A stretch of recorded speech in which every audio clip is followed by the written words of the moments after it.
bloc of conservative Democrats in the Senate struck a deal with Republicans to reopen the government and abandon the fight to protect millions of people who are about to lose their health insurance.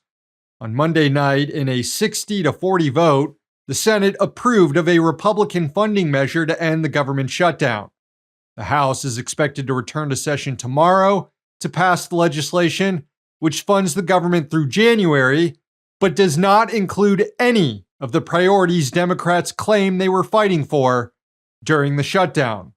It does not reverse the destructive Medicaid cuts that will throw more than 10 million people off their insurance and shutter rural hospitals coast to coast, nor does it extend Affordable Care Act subsidies that will soon expire and make purchasing health insurance prohibitively expensive for millions more.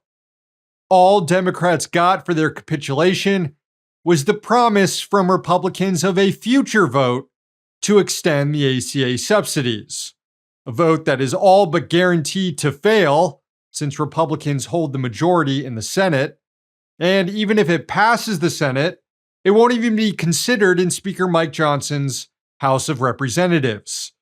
Here he was on CNN refusing to commit to a vote. So you're not committing to bringing up a bill that deals with the Obamacare subsidies before they expire? I'm not committing to it or not committing to it. Yeah, instead of extending ACA subsidies, President Trump and Republicans are trying to trick people.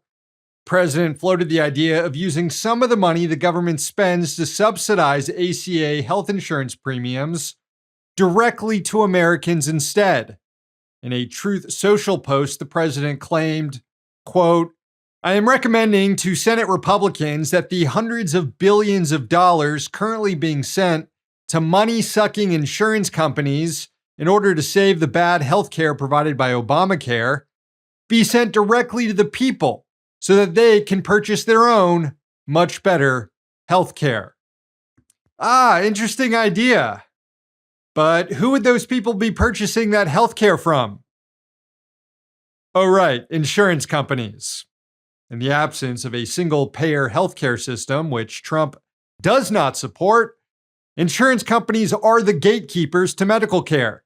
So under this plan, Americans would still be using the subsidy money to purchase private health insurance that would just now be more expensive. Or people would just pocket the money, not buy insurance, cause rates to shoot up for everyone else, and then face financial ruin if they do ever get sick or injured. It's a bad idea, but Republicans think you're stupid. I do agree with the president's sentiments about money-sucking insurance companies, though. I mean, free Luigi, right?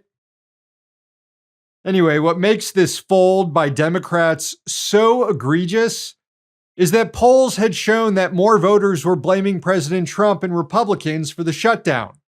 And a string of election wins last week suggested the Democrats' leverage in shutdown negotiations was only growing, and that as the pain of the shutdown increased, Republicans would eventually be forced to negotiate an off-ramp. But President Trump got 8 Democrats to bend the knee and drop their demands before that could happen.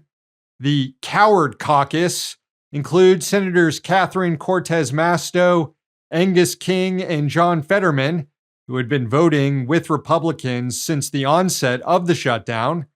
And now joining them, Senators Dick Durbin, Jeanne Shaheen, Maggie Hassan, Jackie Rosen, and Tim Kaine. One interesting thing about all those 8 senators who are facing the wrath of their voters right now.